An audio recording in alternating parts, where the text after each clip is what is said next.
प्रस्तुत वृत्त चित्र में बताई हुई दूसरे विश्व युद्ध की बातें पुस्तकें, टेक्स्ट बुक, इंटरनेट डेटा और अन्य दस्तावेजों पर आधारित है। ध्यान रहे, यहाँ हमारा उद्देश्य किसी भी घटना, व्यक्ति विशेष या किसी भी देश का समर्थन करना या उसका विरोध करने का नहीं है, परंतु हमारा हेतु हमारे दर्शकों तक योग्य और पर्याप्त जानकारी पहुँचाने का है। दूसरा विश्व युद्ध, इतिहास का वो काला पन्ना जिसके परिणाम हम आज भी भुगत रहे हैं। इस युद्ध ने समूचे विश्व को बदल कर रख दिया और दुनिया की राजनीति, अर्थशास्त्र, भूगोल, समाज और डिफेंस सब पहलू पर गहरा असर डाला।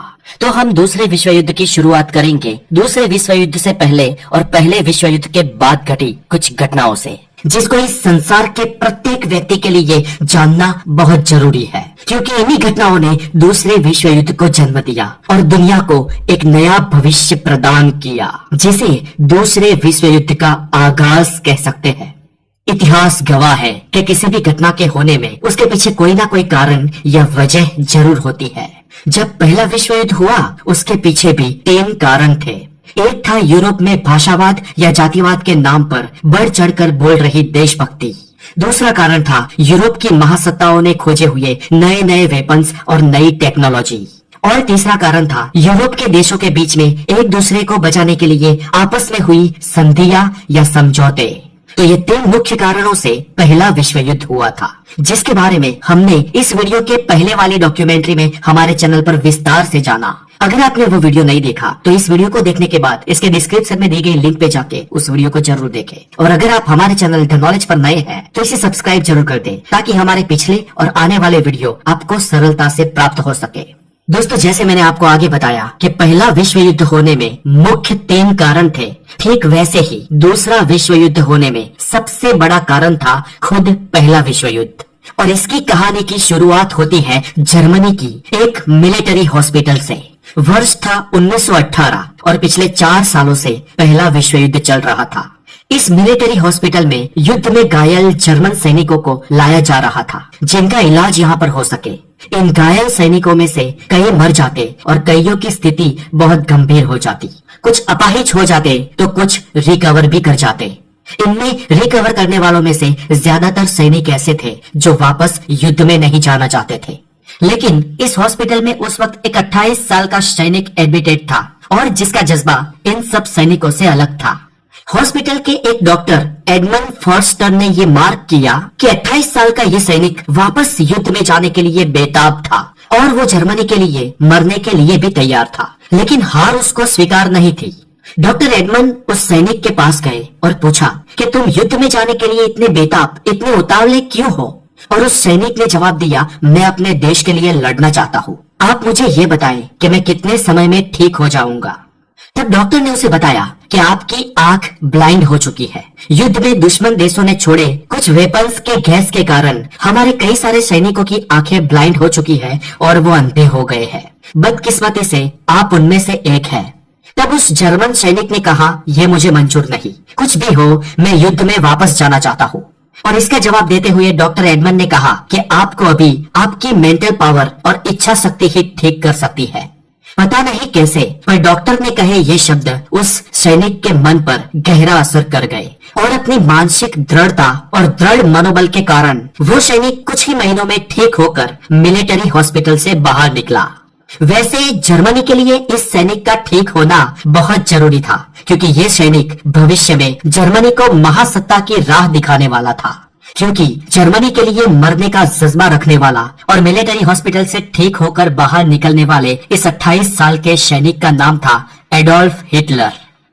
हिटलर को प्रथम विश्व युद्ध के बाद कई सारे मेडल्स मिले, लेकिन उसकी ये वीरता जर्मनी के काम न आई और मिलिट्री हॉस्पिटल से बाहर निकलते ही उसे एक समाचार मिले कि जर्मनी ये विश्व युद्ध बुरी तरीके से हार चुका है और जर्मनी का ये पराजय उसे कतई स्वीकार नहीं था। और इन सब बातों का विस्तार से वर्णन हिटलर ने अपनी ऑटोबायोग्राफी माइन काम्फ यानी कि मेरे संघर्ष में किया है। यहाँ पहले विश्व युद्ध के बाद क्या हुआ वो देखें तो पहले विश्व युद्ध ने जर्मनी को पूर्ण तरीके से तबाह कर दिया था और जर्मनी के आसपास के देशों ने जर्मनी का बहुत ही बड़ा हिस्सा हथिया लिया था। खासकर ब्रिटेन और फ्रांस ने तो जर्मनी को घुटनों पर ला दिया था। प्रथम विश्व युद्ध की हार के बाद जर्मनी को 60 अरब डॉलर का नुकसान हुआ था, जो ब्रिटेन, फ्रांस और अमेरिका के टोटल नुकसान से भी ज्यादा था।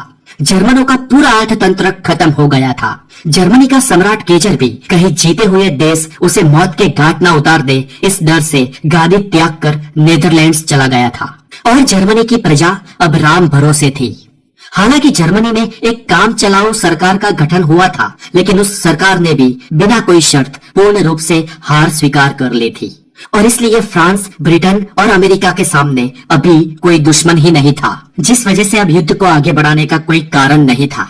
जर्मनी की करारी हार के बाद फ्रांस, ब्रिटेन और अमेरिका जर्मनी की नई सरकार से ऑफिशियली सरेंडर यानी कि शरणागति पत्र पर दस्तखत करवाना चाहते थे और उसके लिए बकायदा दिन तय हुआ 11 नवंबर 1918। इस शरणागति पत्र के लिए फ्रांस में कैंपिंग नाम के एक जंगल विस्तार को पसंद किया गया था, जहां पर ट्रेन में बैठकर जर्मन अधिकारियों को दस्तखत करने थे और उनके सामने अमेरिका, ब्रिटेन और फ्रांस के कुछ अधिकारी थे। अब उस वक्त अमेरिका ये चाहता था कि जर्मनी अपने हार के दस्तावेज पर सिग्नेचर कर ले, मतलब हार स्वीकार कर ले और बात यहीं पर खत्म हो जाए। लेकिन ब्रिटेन और फ्रांस अलग ही मूड में थे। वो कागज पर जर्मनी को सिर्फ दस्तखत ही करवाना नहीं चाहते थे, बल्कि जर्मनी को गंभीर सजा भी देना चाहते थे। खैर 11 नवंबर के दिन यानी कि अभी तो ब्रिटेन, फ्रांस और अमेरिका के ऑफिसरों ने जर्मनी को हार स्वीकारने के दस्तखत पर साइन करवा लिए, लेकिन जर्मनी को सबक सिखाने का एक और दिन तय किया गया, जो था 28 जून 1919 और स्थान था पेरिस से करीब 20 किलोमीटर दूर फ्रांस का दूसरे नंबर का ऐतिहासिक शहर वर्सेल्स।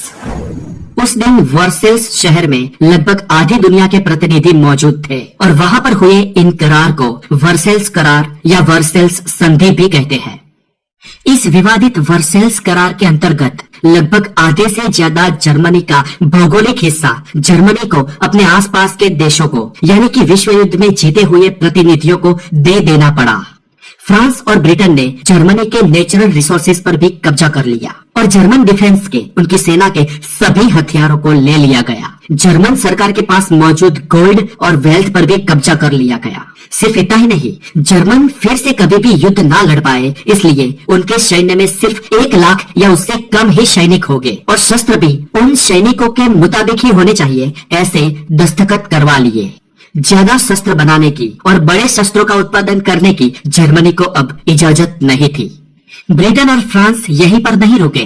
प्रथम विश्व युद्ध के भुगतान के तौर पर जर्मनी से 132 अरब डॉलर ले लिए गए, जो युद्ध जर्मनी से शुरू ही नहीं हुआ था और उसमें जर्मनी का भी सबसे बड़ा नुकसान हुआ था। ऐसे देखा जाए दोस्तों तो वर्सेल्स में हुए ये करार ना होकर खुले आम हुई एक लूट थी, जो जर्मन प्रजा को मंजूर नहीं थी। भले ही जर्मन प्रजा इसके सामने विरोध ना कर सकी हो, लेकिन जर्मन प्रजा के मन में इसके लिए बहुत ही रोष और आक्रोश था। इधर हिटलर जब ठीक होकर बाहर निकला तो उसे जर्मनी की हार और वर्सेल्स करार के बारे में मालूम हुआ और उसके मन में भी जर्मन प्रजा की तरह दुश्मन देशों के लिए आक्रोश पनपने लगा। हिटलर को अपने देश की ऐसी नकारा सरकार से नफरत थी, जो दुश्मन देशों के सामने देश का सम्मान भी नहीं बचा सकी। उसे बघेड़ू सम्राट केजर से भी नफरत थी, जो जर्मन देशवासियों को उनके हाल पर छोड़ के नेदरलैंड भाग गया था और खासकर कई जर्मन अपने देश की हुई इस अधोगति से परेशान थे। इसलिए हिटलर को मुद्दे मिल गए थे और उसने अपने ही जैसे कुछ जर्मन राष्ट्रवादियों का ग्रुप बनाया। धीरे धीरे ये ग्रुप बड़ा हुआ और हिटलर जैसी सोच रखने वाले कई आम लोग भी उसके इस संगठन में शामिल हो गए। तादाद बढ़ने के कारण ये संगठन एक पार्टी में परिवर्तित हो गया और उसने अपने इस पार्टी को एक नाम दिया, जो था national socialist German worker party, जिसे हम शॉर्ट में नाजी के नाम से जानते हैं।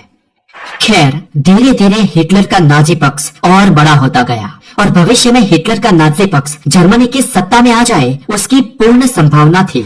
लेकिन हिटलर सत्ता का भूखा था, उसे तुरंत सत्ता चाहिए थी, इसलिए उसने एक बड़ी गलती कर दी। उसने साल 1923 में बल का प्रयोग कर कुछ नाजी साथियों के साथ जर्मनी के म्यूनिख पर ही कब्जा कर दिया और उसके बाद वो बर्लिन पर कब्जा करने के लिए रवाना हुआ। लेकिन बर्लिन की जो पुलिस थी वो सरकार की वफादार थी, इसलिए नाजियों की ये छोटी सेना बर्लिन में नहीं टिक पाई और लगभग 17 नाजी सैनिक मारे गए। बाकी बचे हुए सैनिकों को हिरासत में ले लिया गया और उन सबके साथ हिटलर को भी जेल हुई। कोर्ट ने हिटलर को 5 साल की सजा सुनाई और कुछ सरकारी अफसरों को डिसमिस करके उन्हें भी सजा दी गई। जेल में बैठकर हिटलर ने वही प्रचलित माइन काम्फ यानी कि मेरा संघर्ष नाम की आत्मकथा लिखी, जिसका हमने आगे जिक्र किया। मेरे संघर्ष नाम की इस पुस्तक में उसने जर्मनी में हुए अत्याचार और दूसरे देशों के रवैये के बारे में विस्तार से लिखा था। उसने इस पुस्तक में यह भी लिखा कि अगर वो भविष्य में सत्ता प्राप्त करता है तो जर्मनी की प्रजा पर अत्याचार के रूप में हुए इस वर्सेल्स करार का वो भंग कर देगा। वर्सेल्स करार की कोई बात वो नहीं मानेगा और जर्मनी को फिर से महासत्ता की ऊंचाइयों पर ले जाएगा और जर्मन प्रजा को दुख और दर्द के इस महादलदल से बाहर लाने की वचनबद्धता भी उसने इस किताब में लिखी थी। ये किताब वायरल हो गई, जर्मन्स को उसकी ये बात भा गई और प्रजा ने खुलेआम उसका समर्थन करना शुरू कर दिया। और उस वक्त जर्मन सरकार को लगा कि हिटलर को अब ज्यादा देर तक हिरासत में रख पाना मुमकिन नहीं होगा, इसलिए उसकी 5 साल की सजा होने के बावजूद भी उसे महज 9 महीनों में छोड़ दिया गया। जब हिटलर बाहर आया तब उसकी नाजी पार्टी पर बैन लग चुका था, लेकिन हिटलर ने कोर्ट को और सरकार को यह भरोसा दिलवाया कि वो अब कोई भी गैर कानूनी काम नहीं करेगा और वो और उसका पक्ष कानून के दायरे में रहकर ही काम करेंगे। और इस गारंटी के साथ हिटलर के नाजी पक्ष की सभी पाबंदियां हटा दी गई और यहाँ पर हिटलर को और एक एक्सटेंशन मिल गया। नाजी पक्ष की सारी पाबंदियां हटने के बाद हिटलर ने सबसे पहला काम अपने पक्ष को मजबूत करने का किया। उसने जोरों शोरों से नाजी का प्रचार करना शुरू कर दिया। उसके भड़काऊ भाषण और राष्ट्रवादी रवैये ने जर्मन प्रजा के मन में गहरी असर की। 1932 में होने वाले चुनाव में नाजियों ने भाग लिया और हिटलर के चुनावी मुद्दे वही रहे जो उसने अपनी किताब माइन काम्फ में लिखे थे कि दुश्मन देशों को सबक सिखाया जाएगा। उन्होंने हड़पे हुए सभी जर्मन विस्तार को वापस जर्मनी में विलीन कर दिया जाएगा। जर्मनी अब और भुगतान नहीं देगा। जर्मन मिलिट्री और जर्मन सेना अब किसी भी बंदिशों में नहीं मानेगी। इन शॉर्ट, विवादित वर्सेल्स करार का भंग कर दिया जाएगा। हिटलर और उसकी नाजी पार्टी इन मुद्दों पर चुनाव लड़े और 1932 के चुनाव में हिटलर को 40% मत प्राप्त हुए। यह परिस्थिति स्पष्ट बहुमत वाली तो नहीं बनी, लेकिन ये तय था कि हिटलर की नाजी पार्टी के बिना अब जर्मनी में सरकार कोई भी नहीं बना सकता।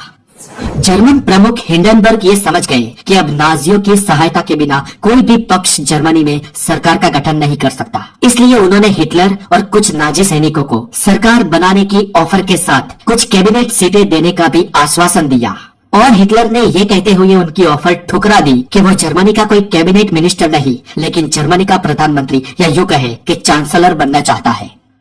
हिंडनबर्ग को हठी मिजाजी और आबखुदशाही रवैये वाले हिटलर पर बिल्कुल भी भरोसा नहीं था, लेकिन फिर भी परिस्थिति की नजाकत को समझते हुए साल 1933 में हिटलर को जर्मनी का प्रधान या यूं कहे कि चांसलर बना दिया गया।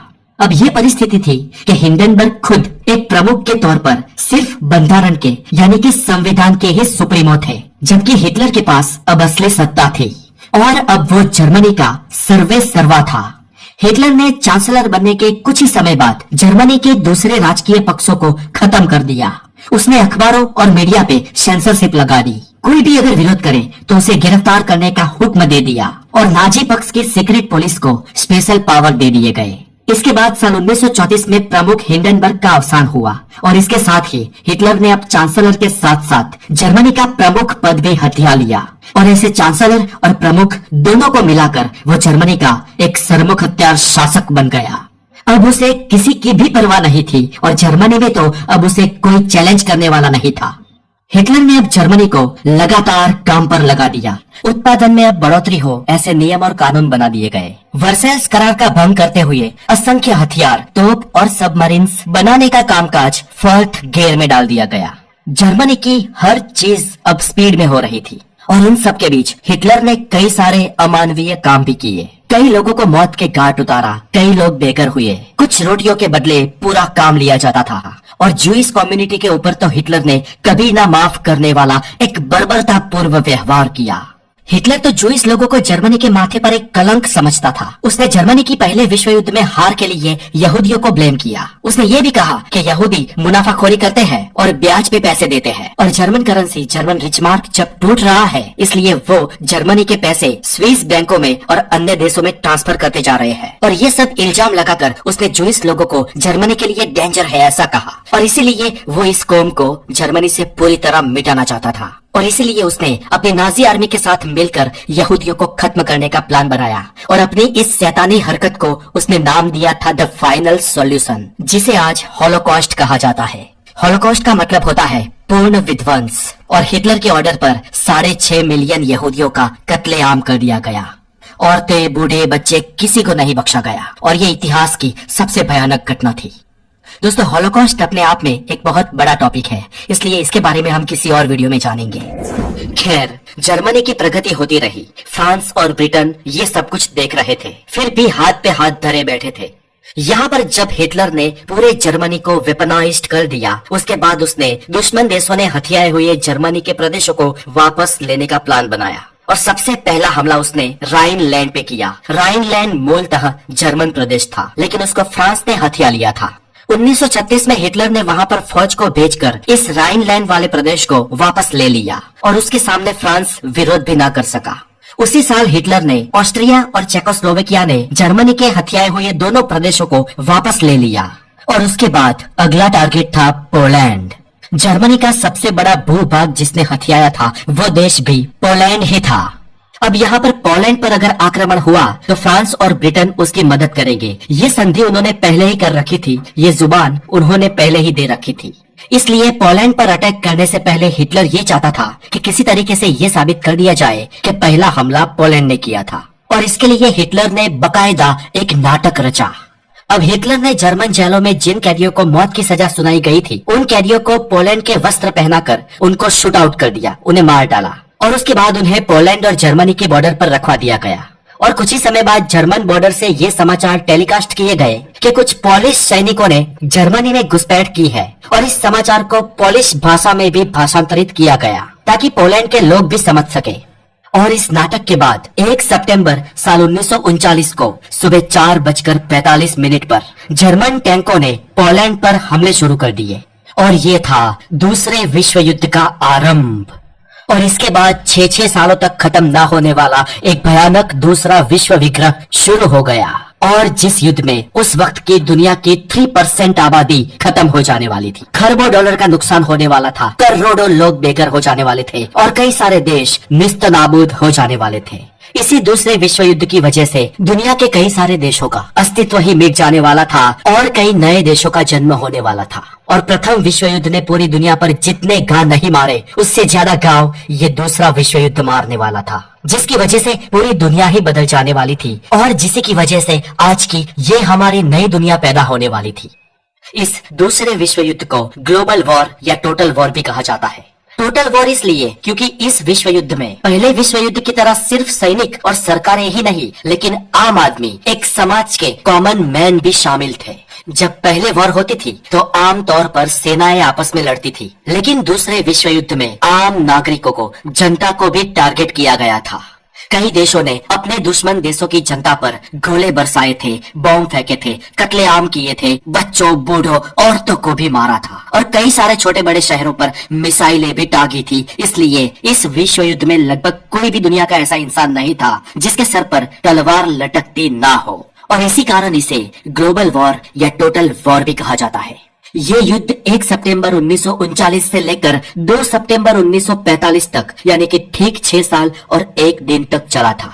और इस युद्ध में 2 मेन पावर थे। एक था एक्सिस पावर, जिसमें Germany, Italy, Japan, Hungary, Romania और बुल्गारिया जैसे देश शामिल थे, जबकि दूसरी तरफ एलाइज पावर के नेशन थे, जिसमें US, Britain, France, USSR, Australia, Brazil, Canada, China, Denmark, Greece, Netherland, New Zealand, Norway और पोलैंड जैसे देश शामिल थे।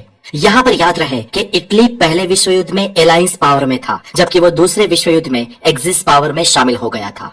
इनके अलावा कुछ ऐसे देश भी थे जो through out the second world war neutral रहे थे। इनमें स्विट्जरलैंड, स्वीडन, स्पेन, पोर्टुगल और आयरलैंड का समावेश होता है।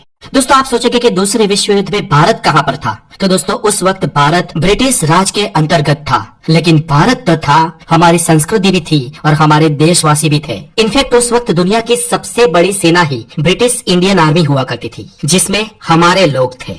और इसलिए भले ही एक इंडिविजुअल कंट्री के तौर पर नहीं, लेकिन वर्ल्ड वॉर 2 में भारतीयों का भी एक बहुत बड़ा योगदान तो था ही। अब ये योगदान क्या था, इसे हम इस वीडियो में कवर नहीं करेंगे क्योंकि ये वीडियो बहुत लंबी हो जाएगी। अगर आप Indian contribution in world war 2 जानना चाहते हैं तो हमें कमेंट में जरूर बताएं। अगर बहुत सारे कमेंट्स आते हैं तो मैं इस पे भी एक वीडियो जरूर बनाऊंगा।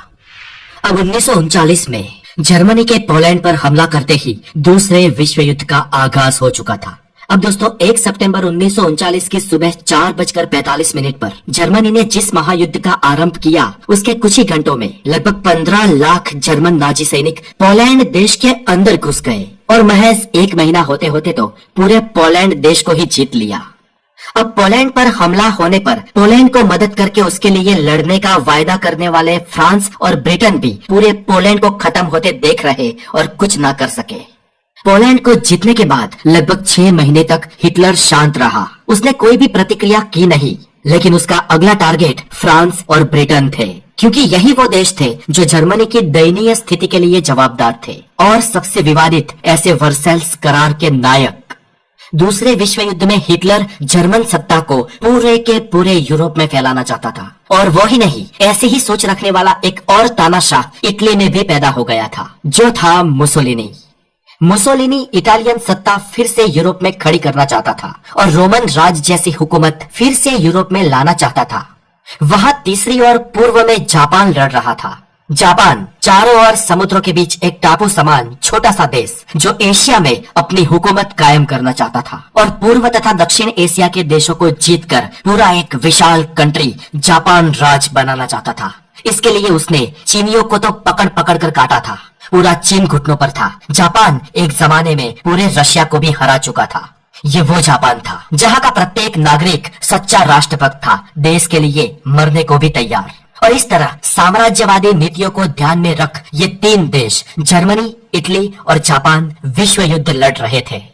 जर्मनी की बात करें तो अब हिटलर बहुत ही ज्यादा महत्वाकांक्षी बन चुका था। वो यूरोप में जर्मन राज लाना चाहता था, लेकिन फ्रांस और ब्रिटेन पर हमला करने के लिए उसे और ज्यादा शस्त्रों की और डिफेंस पावर की जरूरत थी, और इसलिए उसने फिलहाल वो हमला स्थगित रखा और उत्तरी यूरोप के एक स्कैंडिनेवियन देश नॉर्वे पर हमला कर दिया। इस बीच जर्मनी की फैक्ट्रियां दमथोकाट हथियार बना रही थी। नॉर्वे की बात करें तो 9 अप्रैल 1940 के दिन लगभग 15,000 सैनिक, 1,000 फाइटर प्लेन और 28 सबमरीन को बेचकर हिटलर ने नॉर्वे को जीत लिया। और नॉर्वे और जर्मनी के बीच जो छोटा सा देश डेनमार्क आता था, उस डेनमार्क को भी अपने ताबे में कर लिया। इतना ही नहीं, कुछ ही महीनों में तो नीदरलैंड्स, लग्जमबर्ग और बेल्जियम तीनों देशों पर बारी बारी से हमला कर जर्मनी ने ही विलीन कर दिया। 1940 का जून महीना आते आते तो ऑलमोस्ट उत्तरी यूरोप को हिटलर जर्मनी में कन्वर्ट कर चुका था, और इस वक्त तक हिटलर को ये भी लगने लगा कि जर्मनी के पास अब उतने पर्याप्त हथियार और वेपन्स आ चुके हैं जिसकी उसको जरूरत थी। और इसीलिए 5 जून 1940 को हिटलर ने लगभग 15 लाख नाजी सैनिकों को भेजकर फ्रांस पर आक्रमण कर दिया। उस समय फ्रांस के पास भी पर्याप्त सैनिक थे, लेकिन सरफिरे नाजियों के सामने जिनके पास 2000 टैंक्स और करीब 1500 से ज्यादा फाइटर प्लेन्स थे, ये सब देख फ्रांस ज्यादा लड़त ना दे सका और घुटने टेक दिए। और करीब 15 दिन होते होते तो हिटलर ने फ्रांस का काम तमाम कर दिया। हमने आगे देखा कि वर्सैल्स करार की आड़ में फ्रांस और ब्रिटेन ने जर्मनी को नीचा दिखाने में कोई कसर नहीं छोड़ी थी, और वो दिन आज भी हिटलर भूला नहीं था। और यहाँ पर इतिहास ने अपने आप को फिर दोहराया और हिटलर ने फ्रांस के ही वही कैंपिंग के जंगल में वही ट्रेन बुलवाई जिसमें लगभग 21 साल पहले फ्रांस और ब्रिटेन ने जर्मन सरकार से शरणागति पत्र पर दस्तखत करवाए थे। हिटलर ने आज इतने सालों बाद फिर से कैंपिंग के जंगलों में फ्रांस को शरणागति पत्र पर दस्तखत करवाए। अब तो स्थिति ये थी कि जर्मन सेना ऑलमोस्ट 80% यूरोप को अपने ताबे में ले चुकी थी। बस अब एक ही देश बाकी था जो उनके सामने झुका नहीं था और जिसको धूल चटाने की हिटलर की सबसे बड़ी ख्वाहिश थी, और वो देश था द ग्रेट ब्रिटेन। हालांकि ब्रिटेन चारों ओर समुद्र से घिरा देश था, इसलिए अब तक वो अभेद रह गया था। लेकिन 1940 में हिटलर ने समुद्री मार्ग से ब्रिटेन पर हमला करने की ठानी। लेकिन उस वक्त हिटलर की इस योजना में बाधा रूप बना उसका सेना अध्यक्ष। हिटलर के सेना अध्यक्ष ने उस वक्त ये कहकर युद्ध को टाल दिया कि ब्रिटेन की वायुसेना बहुत मजबूत है और वो लोग हम पे समुद्र में ही हवाई हमला कर सकते हैं, और इसलिए हमें कुछ समय प्रतीक्षा करनी चाहिए और अपनी वायुसेना को और मजबूत बनाना चाहिए। इसलिए हिटलर ने थोड़ी और प्रतीक्षा की और अपनी वायुसेना को मजबूत बना लिया ताकि वो जब ब्रिटेन पर हमला करे तो जर्मन वायुसेना उसका काउंटर अटैक कर सके। और कुछ ही महीनों बाद जर्मनी और ब्रिटेन के बीच घमासान युद्ध हुआ, जिसे द बैटल ऑफ ब्रिटेन भी कहा जाता है। इस युद्ध में ब्रिटेन के करीब 1000 और जर्मनी के 1800 फाइटर प्लेन निस्तनाबूद हो गए। महीनों तक चले बैटल ऑफ ब्रिटेन के बाद हिटलर का धैर्य टूट गया। हालांकि इस वक्त तक आधे से ज्यादा यूरोप पर जर्मनी की हुकूमत थी और कुछ समय और अगर जर्मनी ये युद्ध जारी रखता तो आज नहीं तो कल ब्रिटेन को हारना तो पड़ता ही। लेकिन कूटनीति में हिटलर इतना अच्छा नहीं था जितना वो राजनीति में था, और धैर्य तो उसके पास बिल्कुल भी नहीं था। जबकि किसी भी काम को अंजाम देकर सक्सेस हासिल करने के लिए धैर्य सबसे बड़ी की होती है, और इसीलिए हिटलर न करने वाली तीन बड़ी गलतियां कर बैठा। दोस्तों, इन गलतियों को याद रखना, ये वही 3 गलती है जिसकी वजह से हिटलर दूसरा विश्व युद्ध हारा। हिटलर की पहली गलती तो ये थी कि उसने ब्रिटेन के साथ द बैटल ऑफ ब्रिटेन को स्थगित कर दिया। वो युद्ध कंटिन्यू नहीं कर पाया और ब्रिटेन को बाद में हराने की सोचने के बाद वो फिलहाल अन्य देशों पर हुकूमत करने की सोचने लगा। हिटलर की दूसरी और सबसे बड़ी अक्षम्य गलती तो ये थी कि उसने रशिया के साथ बिना कोई वजह, बिना कोई कारण ही युद्ध छेड़ दिया।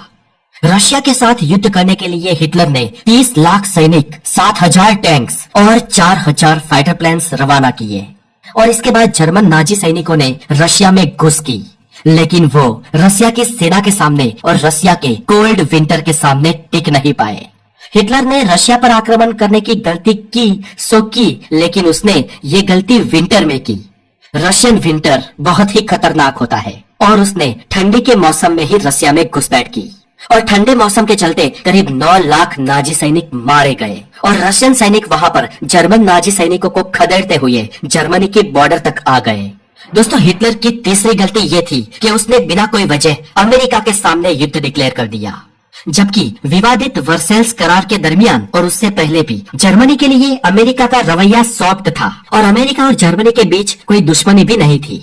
जापान ने 7 दिसंबर 1941 के दिन अमेरिका के पर्ल हार्बर पर हमला किया। उसके 4 ही दिन बाद हिटलर ने अमेरिका के सामने युद्ध की घोषणा कर दी।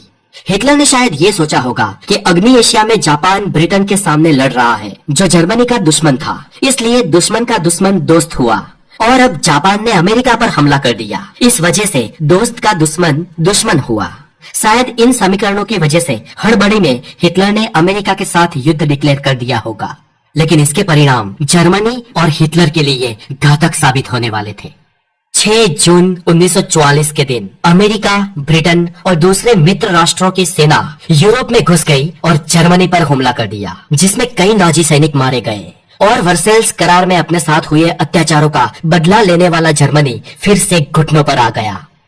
इधर 1943 में जर्मनी का खात्मा बुलाने से पहले ही मित्र राष्ट्रों ने इटली को अपने कब्जे में कर लिया और मुसोलिनी को हिरासत में ले लिया, और महीनों तक चले संग्राम में जर्मनी की पीछेहट हुई थी, क्योंकि एक और पश्चिम की तरफ से अमेरिका, ब्रिटेन और मित्र राष्ट्रों की सेनाएं जर्मनी पर हल्ला बोल रही थी, जबकि पूर्व की ओर रशिया की सेना राजधानी बर्लिन की ओर बढ़ रही थी। और इन हालातों में अब जर्मनी की हार और तानाशाह हिटलर का अंत निश्चित था।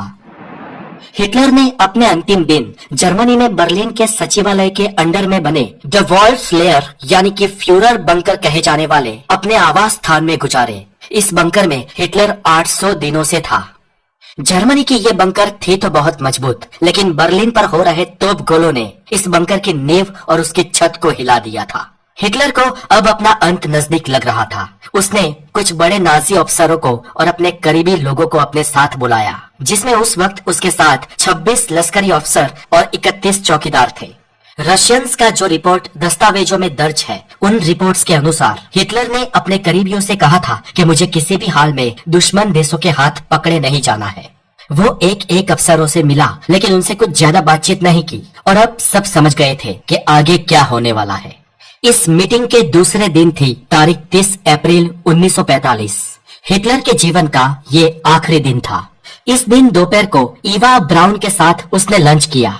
लगभग 2 बजे भोजन को समाप्त करके ये दोनों एक कमरे में गए, जिसके बाहर एक चौकीदार स्टैंड अप पोजीशन में पहरा दे रहा था। कुछ समय बाद बंकर के उस कमरे में ईवा ब्राउन ने साइनाइड की गोली खा ली और हिटलर ने वॉल्थर ब्रांड की अपनी ऑटोमेटिक पिस्तौल से खुद को गोली मारकर आत्महत्या कर ली। और इसी के साथ तानाशाह हिटलर के चैप्टर का अंत हो गया।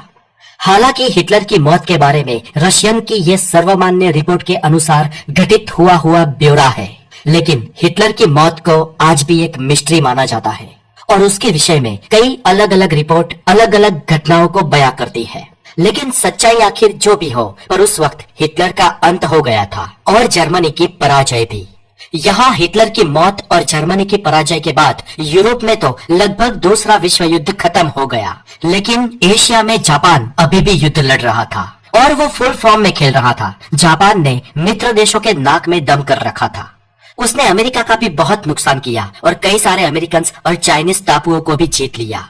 चाइना में तो जापान की सेना ने बर्बरता बुलवा दी थी। चाइनीजों को तो जापानी जिंदा गाड़ देते थे। जापान उस वक्त इतना फॉर्म में चल रहा था कि वो हार मानने के लिए तैयार ही नहीं था और यहाँ पर मित्र देश उसे हराकर किसी भी तरीके से युद्ध को खत्म करना चाहते थे।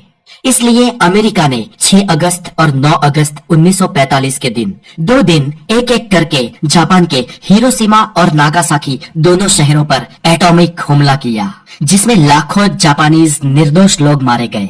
और ये प्रखर नई टेक्नोलॉजी परमाणु हथियार देखकर जापान सरकार सदमे में आ गई। ऐसा लग रहा था कि सब लकड़ी से लड़ रहे हो और किसी ने तलवार से किसी का सर विच्छेद कर दिया और सारे लोग स्तब्ध हो गए। यही हाल उस वक्त पूरी दुनिया के थे और परमाणु हमले के बाद जापान सरकार घुटनों पर आ गई और इसी के साथ एंटायर दुनिया में दूसरे विश्व युद्ध का अंत हो गया। लेकिन दोस्तों, यहाँ पर सवाल यह है कि अमेरिका दूसरे कई तरीकों से जापान को कंट्रोल करके उसे हरा सकता था, तो आखिर इतना भयानक एटॉमिक हमला करने की आवश्यकता ही क्या थी? इसके ऊपर अमेरिका की भी अपनी सफाई है, अपने जवाब है। खैर, दूसरे विश्व युद्ध का अंत किसी भी तरीके से हुआ हो, लेकिन अंत बहुत ही बुरा हुआ और इतने खतरनाक युद्धों के बाद आखिरकार दुनिया को कुछ भी प्राप्त नहीं हुआ। और इसके बाद अमेरिका का और यूएसएसआर का ठंडा विश्व विग्रह शुरू हुआ। दुनिया 2-2 छावनियों में बट गई। अमेरिका के साथ खड़े हुए वो नेशंस फर्स्ट वर्ल्ड कहे जाने लगे, रशियंस के साथ जो थे वो सेकंड वर्ल्ड कहे जाने लगे और कुछ देश भारत जैसे न्यूट्रल भी थे जिन्हें थर्ड वर्ल्ड का दर्जा मिला। लेकिन सुखद बात ये रही कि साल 1991 आते आते रशिया के खंडन से ही सही, लेकिन कोल्ड वॉर का अंत हो गया और दुनिया ने चैन की सांस ली। परंतु इस कोल्ड वॉर के चलते अमेरिका और रशिया ने हजारों न्यूक्लियर वेपन्स खड़े कर दिए और न्यूक्लियर क्या, उससे भी घातक हथियारों का उत्पादन किया। और न सिर्फ इन 2 देशों ने, लेकिन दुनिया के कई सारे देशों ने अपने आप को एडवांस्ड और वेपनाइज्ड कर दिया। पहला विश्व युद्ध नए नए लेकिन छोटे बड़े हथियारों से लड़ा गया था। दूसरा विश्व युद्ध मिसाइल्स और परमाणु बमों से लड़ा गया। लेकिन आज दुनिया इतनी एडवांस्ड हो चुकी है कि पता नहीं कि तीसरा विश्व युद्ध किससे लड़ा जाएगा। परमाणु वेपन तो बहुत पुरानी टेक्नोलॉजी हो गई, हाइड्रोजन बॉम्ब, बायोलॉजिकल वॉर या इससे भी ज्यादा आगे। आज भी दुनिया धीरे धीरे 2 छावनियों में बढ़ती नजर आ रही है और आज भी कई सारे न्यूट्रल देश जो थर्ड वर्ल्ड में गिने जाते थे, उन्हें दुनिया के किसी एक पोल को चुनना पड़ेगा। इन हालातों में जो बदलाव हो रहे हैं वो देखकर अगर तीसरा विश्व युद्ध हो जाता है तो क्या होगा और उस वक्त उस हालात में दुनिया का चित्र क्या होगा, नक्शा क्या होगा, उसका पूरा चित्र लेकर हम थर्ड वर्ल्ड वॉर की पॉसिबल डॉक्यूमेंट्रीज आपके सामने अगले कुछ दिनों में लेकर आने वाले हैं। तो बने रहे द नॉलेज के साथ। मैं हूँ हितेश गिरी गोसाई, आप है हेल्दी और साइंटिफिक ज्ञान से भरे एक चैनल द नॉलेज पर। और अगर आप हमारे चैनल पर नए हैं तो इसे सब्सक्राइब जरूर कर दें। अपना बहुत सारा ध्यान रखें। Have a wonderful day, take care.